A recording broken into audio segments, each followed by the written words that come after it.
I'll review some of what the startups talked about and hopefully add some additional insights. So we serve at the intersection of retail, tech, and fashion. We have seen some very interesting things this earnings season. We heard from Kohl's, Nordstrom's, Macy's, JCPenney, H&M. I know all of us have been inside today. Target also reported this morning a disappointing number, shock. The street was at 1.7%, they came in at 1.2%, so it has been very broad disappointment across retail. So this was a slide that Jerry Storch allowed us to put up.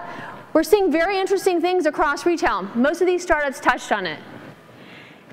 The question is it Amazon or is it a change in consumer preferences, right? How many of you are wearing clothing from Amazon? So we talk about this idea, experiences are trumping things. And what's happening? The beauty category is outperforming apparel, right? People care what they look like in photos. Except the cosmetics industry isn't nearly the size of the apparel industry, yet it's significantly outperforming.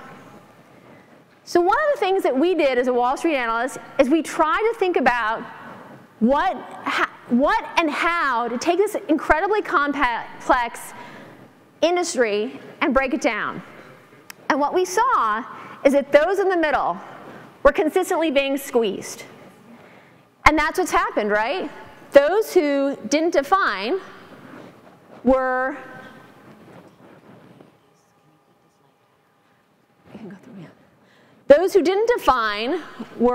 very confused. And so what we saw was a continuous squeeze. What we've seen is an increased tech spend by retailers, and that's a positive for everyone in this room because retailers are reallocating money away from new stores and spending it with all of you. They're spending across technology, and it's not just in one bucket.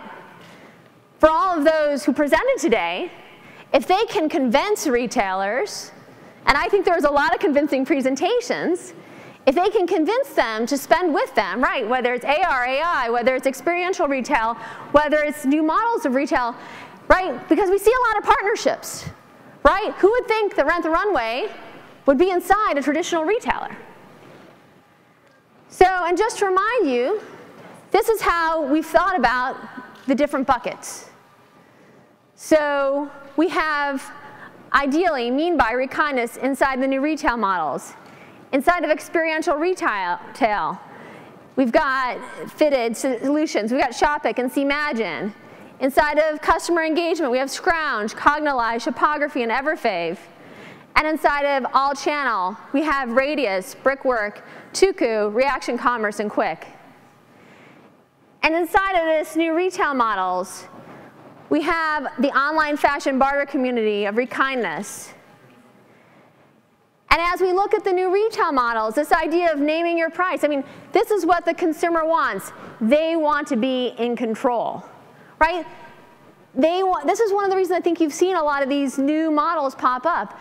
They want to be able to have the idea that they are being able to name their price. Mean by the same idea. It's an app that empowers customers to pay what they want to pay. And this idea of this all channel, you see it and you buy it with Radius 8. And Brickwork, the same idea. It's an online to store conversion channel to activate store traffic. What's the biggest issue that we're having right now in retail? There's no traffic. So what you'll see on another slide, we've had 41 months consecutively. We work very closely with Retail Next in terms of store traffic. 41 consecutive months of negative traffic. I actually sit on the Research Advisory Task Force for the International Council of Shopping Centers. This is one of the things that we are most concerned about right now.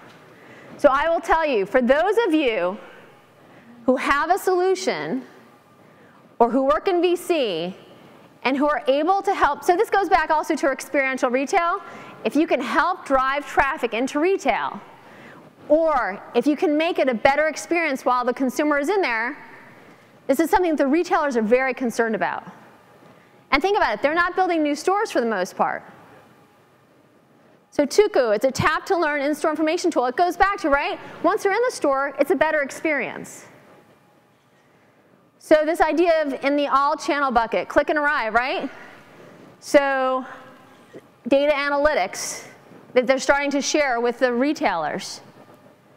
And in a world, right, where you've got Amazon creating this almost closed network, if you can share, and as they're doing more private label, so you're opening everything up, it's definitely a new way of thinking about things. So we like this idea with Reaction Commerce. We called it e-commerce in a box, right? You make it a very easy to use solution because it's got to be easy. It can't be complex when it comes to retail because retail is so complex. There was a lot, for those of you who attended the Stitch Fix CEO who presented last night, there was a lot of conversation afterwards. They're like, wow, she has 4,000 employees. And I said, you know what? I said, I think that might tell you just how complicated retail really is. And so anything that everyone here can do, I think, to help simplify it, that's, I think, what retail really needs right now. It goes back to Jerry Storch's slide, right, where this all channel, it's getting more and more complex. And that's why I think self-checkout, if we can help retailers get people through the store faster and in a more simple manner, because they're dealing with, right, the consumer can't find the item in her size. You're sending people back into the back to help, the consumer, because so many times they're not able to keep inventory in stock. And the more, right, that they're using their store as a warehouse, right? I mean, Macy's thinks, right, you've got 800 different warehouses. It's great because they're trying to drive more sales, but it's just adding to the increased complexity of retail. So this is one of the things we see that, right, the non-food industry is losing $14 billion from abandoned purchases. Think about how many times you don't shop or you leave because you can't check out.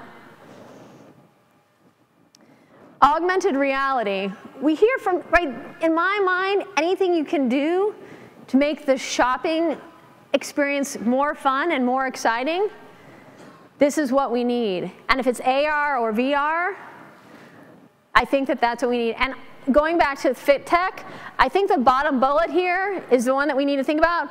Fashion retailers can reduce fit-related returns by up to 50%.